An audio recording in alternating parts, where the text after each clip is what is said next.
Salut à tous. Écoutez bien ce que je viens d'entendre sur France Info à propos du projet de loi d'urgence sanitaire. C'est juste hallucinant. Il s'inspire, dans son déclenchement, et dans son déclenchement seulement, de la loi du 3 avril 1955 relative à l'état d'urgence. Bien entendu, le parallèle s'arrête là, puisque la nature des mesures à prendre est évidemment très différente. Il ne s'agit pas d'autoriser des perquisitions ou de prononcer des mesures individuelles restrictives de liberté. Il s'agit de prendre des mesures générales pour faire face à une épidémie qui deviendrait généralisée.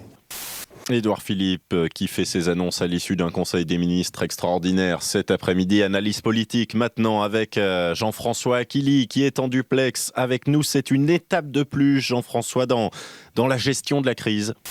C'est vrai qu'il fallait une sorte de base légale pour que le gouvernement ait les coudées franches pour imposer ce que nous vivons depuis hier.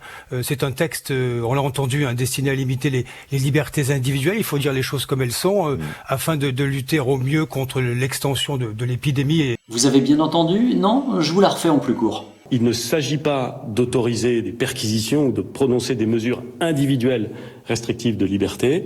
C'est un texte, on l'a entendu, destiné à limiter les libertés individuelles. Il faut dire les choses comme elles sont. Donc pour ceux qui n'auraient pas compris, on vient d'entendre Édouard Philippe qui dit que ce ne sont pas des mesures de restriction de liberté individuelle et l'analyste politique qui dit exactement le contraire juste après.